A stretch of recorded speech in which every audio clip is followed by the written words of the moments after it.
So these are the ZMX FinX 23 motors. They are extremely light. Here is one. You will probably not be able to guess the stator size of this. Just kidding, it's pretty simple. You take a look at the motor, which is really, really good looking. It's got that chrome finish. And you'll notice it's really, really nice. Really, really pretty heavy wires too. I guess you can afford that with this. So here's the motor. We're building with a very special frame. This is the frame here. You may not recognize it, and that's because it's not actually for sale anywhere because I designed it.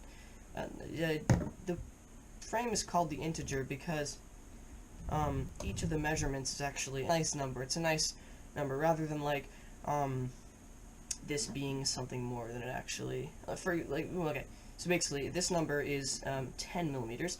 This dimension is 54.5, I believe, and so on and so forth. So you have basically a very, very simple design, and yeah. So let's go over the parts we're using. We're using the ZMX FinX 23 motors, the lightest motors that I could find in the 2206. That's the stator size. My favorite flight controller, PyroFlip F4 OSD. Excellent, excellent controller.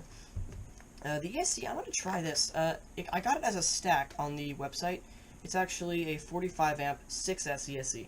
I don't plan on using 6S, but it costs the exact same as the Acon ESC that I used prior, which I absolutely loved. And the reason I went with this over the Acon ESC is because this ESC actually does not have pre-tinned pads, which are a pain in the butt. So let's take a look at it. I've never actually looked at this in person. I'll put the frame over here, and let's see, let's open this box. This is a really nice box, by the way, for an ESC. Wow. That's gorgeous looking. So there it is. It's very, ooh, it's kind of stuck in there. I've never seen an ESC with grommets on it. I don't know if soft mounting your ESC is going to help with anything, but whatever. Okay, so I got some capacitors here. These are humongous, and here's my thumb in comparison. This is a 1000 microfarad, but if you put it next to the exact same size that came with the ESC, it's actually a little smaller. I don't know what that's all about. But for now, all we really need is this. So let's just put this together, and I'm just gonna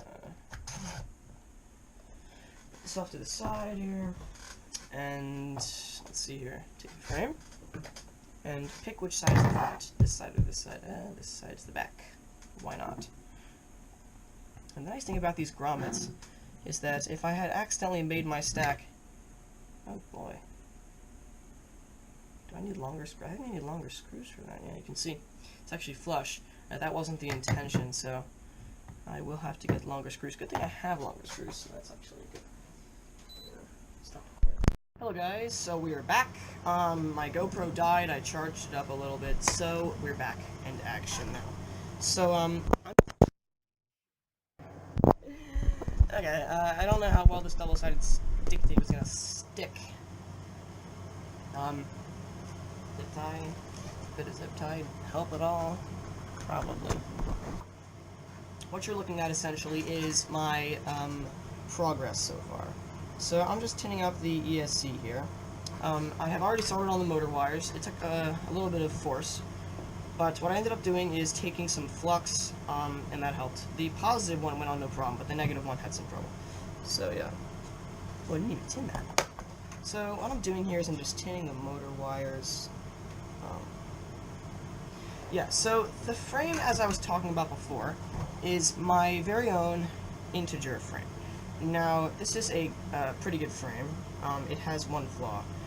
The cutouts in the bottom are not big enough for all motors, because some motors have really big screws for the shaft, for the bell. So what I had to do, which isn't a big deal, but something to change, is actually put some nylon spacers in there.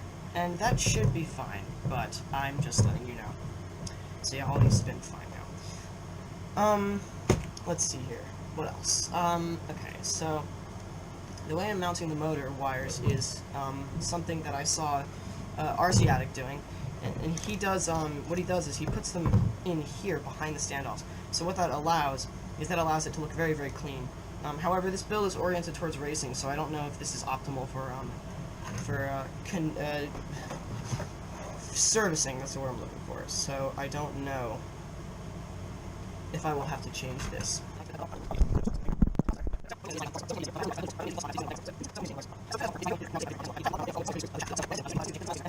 Okay, so actually, I would like to talk about my frame a little more, because I'm quite proud of it, if I do say so myself. This frame went through 7 digital iterations, and 1.5 physical ones, because you see it's very expensive, these frames, they're very expensive to buy, to get the carbon cut. So the actual carbon cutting costs around $60, which is more than a floss already, and you also don't get the standoffs with that, so I had to purchase some standoffs separately, which were about $3. I got an extra set of those because I tend to break standoffs a lot. I am like the only one, but I do break them. And yeah, so then you got to get the steel screws, which cost you a solid $10. The nylon standoffs, $10. And then you're up to about $90. So that's, no, it's not. It's 85. Then you add a few dollars, so you're at 90.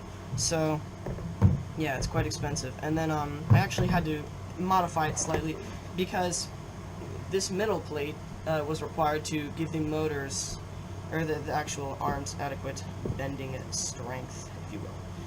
So there we go, actually. That is all you need for the... Oh, actually, here we go. Okay, let's take a look at this. Flight controller now. This is the Pyroflip F4. It's an excellent flight controller. So, you just pop it out. It comes with actually the wire you need, because this is actually a stack from Pyroflip themselves. So they give you all the stuff you need. Now, here's something that I really hate. These little grommet things, how the heck do you get them in? I just don't know.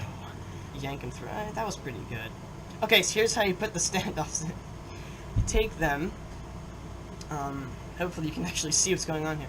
You squeeze them a little bit until you see the other side, and then you kind of grab that with your nail and kind of yank it through, and then yank it through a second time. So that's how you get it on.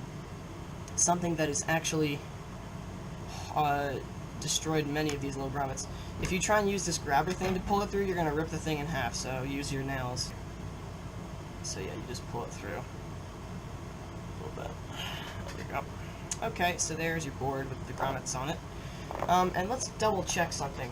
Get your box, or your ESC, wherever the hell that thing went. There it is. Okay, let's get, oh, it came with one! Okay, I didn't even see that, but, okay. In here you should, jeez, this is a big manual. Okay, here we go. So, it comes with a plug, but for some reason I have doubts about it. I don't know if it's gonna work. Battery and ground. And that 10-volt pin is... Okay, so yeah, so we're all good. What's that yellow wire, actually? Ground, CRT. Current. Current! Okay, that's quite nice. So we can actually properly current sense. That's pretty sweet. How am I gonna mount this? I think probably like this. That looks pretty good. I love the plug-and-play aspect of this, because when you have it plug-and-play like this, it's just so easy. You don't even need to do much soldering, really. So, yeah. Let's see here. Okay, so first of all, this is quite cool. The top of my frame is this pod here. And inside you can see I've already stuck the camera, which is a Runcam Sparrow, you know. Go with what you know. I like the Sparrow, it's quite good. So, you got that in there. And that's just going to stick right on top of this whole damn thing. And for the video transmitter, I have something even cooler. The AKKFX2, which is essentially a Mach 1 in a 30x30 form. It's also a little cheaper, so yeah. Mach 1 is actually made by AKK, if you didn't know. So yeah. Ah! So we have the VTX out there. But before we actually mount, well, actually, I suppose that comes next because of the way this is working here. So, yeah. Also, I have mounted it forwards. I was gonna say if I mount it backwards, I should be wary of that. But yeah, we're good here. So the VTX needs to be soldered to VBAT, ground, of course. So let's just plug this sucker in actually. To its thing. So let's take a look at the manual that comes with the transmitter itself. We have, oh, you know what else needs to go on there? The receiver. Don't forget that. That's important. But let's look here. Ground. I suppose this is where it's meant to go here because there's a video, VBAT, and ground all in the same spot. And on the other side, there's a cam S 5V ground.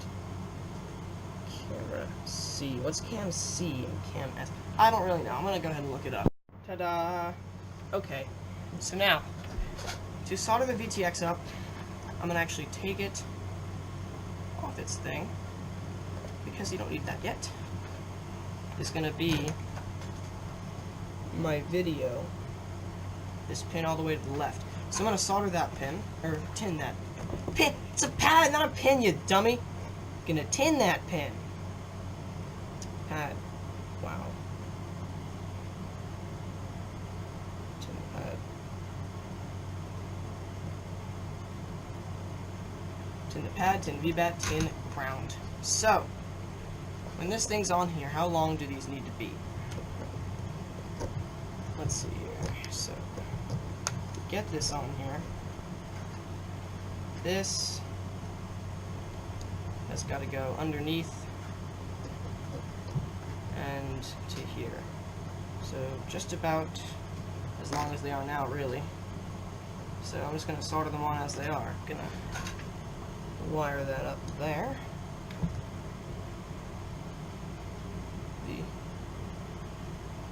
The VBAT is in the middle. Hey, what's up? What's the baby in here? Cool. My sister has come to say hello. Hi. Oh, you got a cool camera at all. Bye-bye. Sorry to interrupt you. That's okay. So my sister has visited as I soldered the ground pin on. Ground wire. Ground wire. Ghost Baby's the name of our cat, if you're wondering.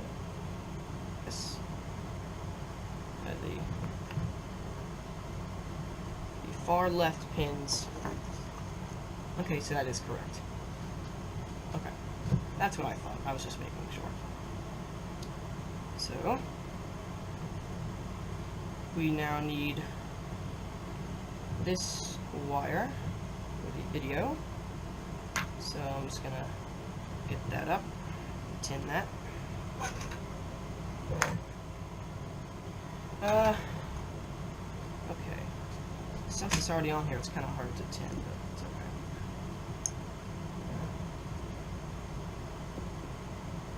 There it is. Okay, so there, tinned up. Now it's all tinned, and you can wire it. So.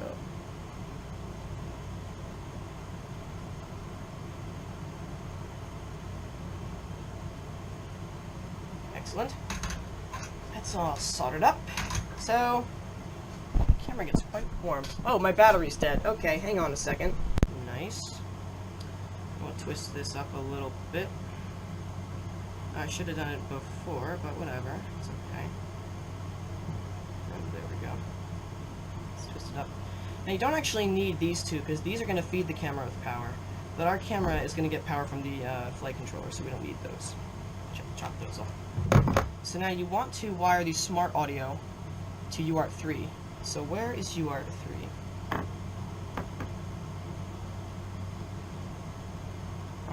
Let's see here. It should be over there. RX1. Transmitting pin, actually. So there that goes. Now you just, XM plus is kind of close to that, so I'm just going to move it a little. And I need to solder that little wire on there, so I'm just going to get these little tweezers. just sort of fire it up. Oops.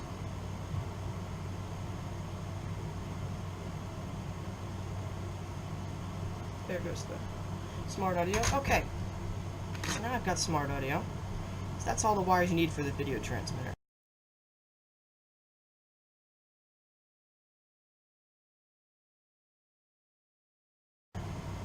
So now you have that. So the final step is to install the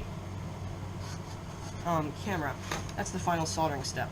So the way the camera goes on, it's actually in this pod, as I said. So you have to be cautious of that. So I'm just going to strip the little camera wires with my fingers again, because my stripper is actually too big. So I'll pop those off a little, and then I'm just going to pin them up. That should be it for soldering on this quadcopter. So you're just going to go ahead and do that up, put the VTX on, and remember, when you power this quad on, make sure that you have an antenna on there, because your VTX will start shooting smoke out of it. So how did you guys think that build video was? I thought it was quite nice. I mean, I didn't get everything. I didn't get the 1 hour struggle it took to get the motors on, which is stupid. But if I do say it was completely an idiot design choice that I made, and you forgave me for said idiot design choice, I think it was a pretty decent build video. So, I did get one motor getting soldered on. I didn't get the first one, but I got the last one, and the last one was when I had the most experience, because I had done 3 prior. So yeah, take that. I hope this works. This frame may be extremely weak. I don't know. I have not done any testing or anything. I mean, I just designed this frame, really, for myself, as a zero-time racer. I thought, you know what, I'm gonna go to the race with my own frame, impress some people, get them a little scared. So, this will be my second quadcopter. No, it's my 6th, technically, but I only have 1 right now. Well, now I have 2, if this works. So that's good. My first quadcopter is a Floss 2.1, if you're new to the channel, and this is a integer 1.0. So yeah.